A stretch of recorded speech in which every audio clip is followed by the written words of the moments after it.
Okay, E. Matt Barnes, Steven Jackson, Gilbert Arenas are having a nasty social media tiff with Kwame Brown over something that originated from athlete-fronted content, which is wonderful content, by the way, Yes. because it allows you guys, athletes, to tell your stories, to set the record straight. And like these two gentlemen in the bottom of the screen, very good storytellers. So tremendous content is curated from this platform. But this one is trending for the wrong reasons. What happened? Well, it became personal. And that's the part of that you have to understand and you have to know when you were doing this. Being the athlete that's telling the story, and part of the reason why it's so good, that this athlete-driven content is so good, is because these are the guys that live the stories. Yeah. So there's color, there's pageantry and imagery that no one else has been privy to. Right. You guys tell it like it is. Well, you were there, you were in the locker room. There it is. You were there, you experienced it, so you can tell these stories. But also, when it gets personal, remember, there were other guys that were there and experienced it. And they've heard stories, or they have opinions on you as an individual, and it can sometimes get ugly because now it's not about the ball, it's become personal. So, critics and people who are analyzing this, because this is just out of control now.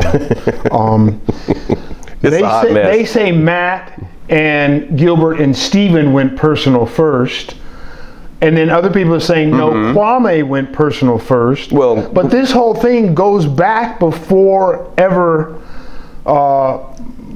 they started. It goes back a couple podcasts before when they had Jeannie Buss on. Well, and that's when a comment was made about a trade being made, and Kwame, because he did play for the Lakers. Yeah, and here we see him with Kobe. And they were saying, it was a two-person trade that they got, and they were like, well, no, they only got one. One of the guys was a bust, he was a bum, and things like that. So that made it personal. Yeah. So now you can say, oh, that was just an easy slight, but not if you're the individual. Nothing's personal until it's about you. Right. And then what Kwame decided is, once you make it personal, this is the tricky part. Once you make it personal, is that person going to respond? Because now everyone has that platform with social media. How are you going to handle it? Are you going to respond? And as you said, Kwame, he came back trying to sing them a lullaby. Yeah. He's trying to put them to sleep.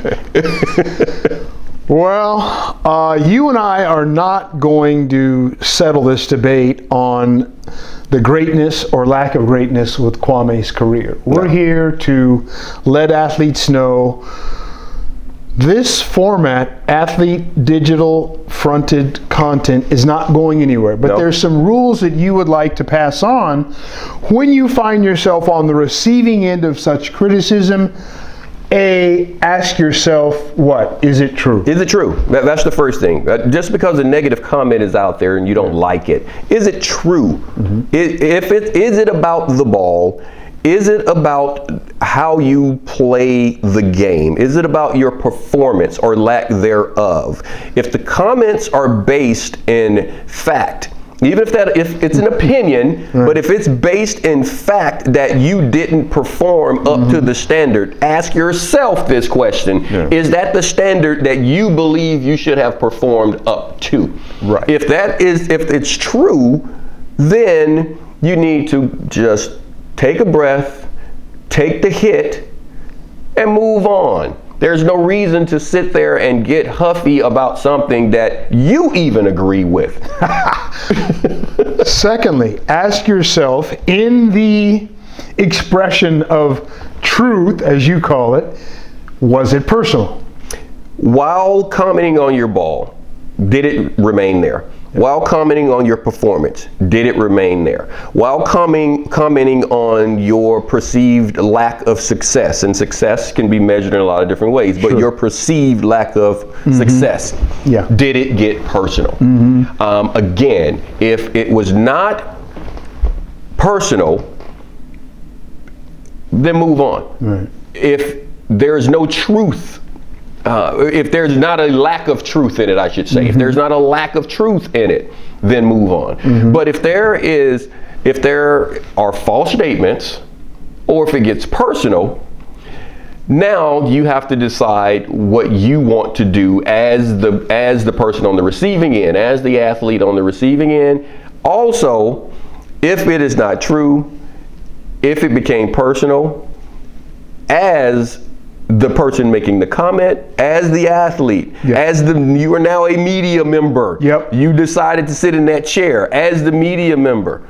If you make it personal, understand that they have a right to come back at you, because now you're talking about the individual. You don't believe they should reach out to them prior to going on the air, right? Well, a lot of it is who That's what we do in journalism. We say, hey, we're doing a story on you. You're free to comment about this before we go on the air.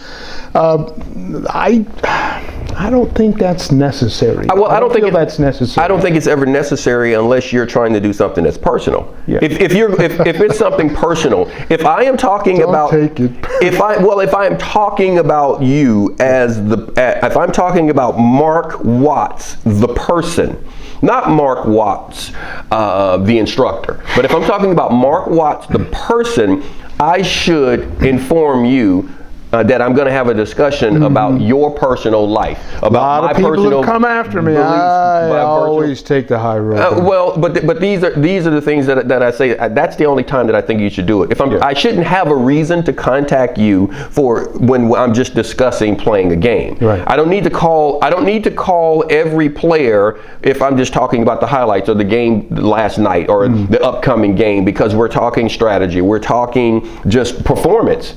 There's no reason for me to talk about it. It's documented. Everybody sees it. Everybody can pull it up on the Google machine and look at it. There's no reason for me to do that.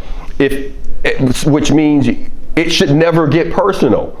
That's the whole part of this. It should, at no point should it ever get personal. Thirdly, you say, ask yourself as a respondent, what's my end game? What am I trying to accomplish by responding? Do I want to set the record straight? Am I going along with the ruse? Am I helping these guys generate clicks?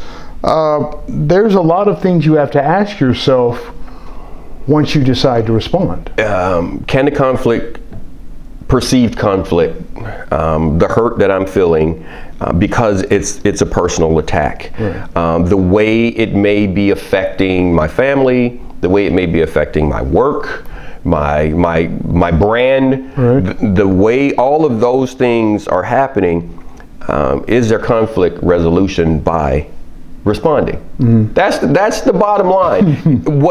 If I am going to respond? Kwame was hurt. What do I have to gain by doing this? Am I doing this just because I want to feel better and I want to make you look bad as the individual that made that statement, or am I doing this because there is something that can be resolved? I can make certain that I'm not viewed in this manner. There's a need for me to do this. So you have to think, what's the end game? What are you truly trying to accomplish? And all three of these things you should think about before there's any response, before there's any need to take something back, before you are out in the media doing what should never happen. This situation, there's no reason for this to happen between ball players. To your point, Kwame struck back at Gilbert saying, you took some of my money. Like you said, there's two sides to every story.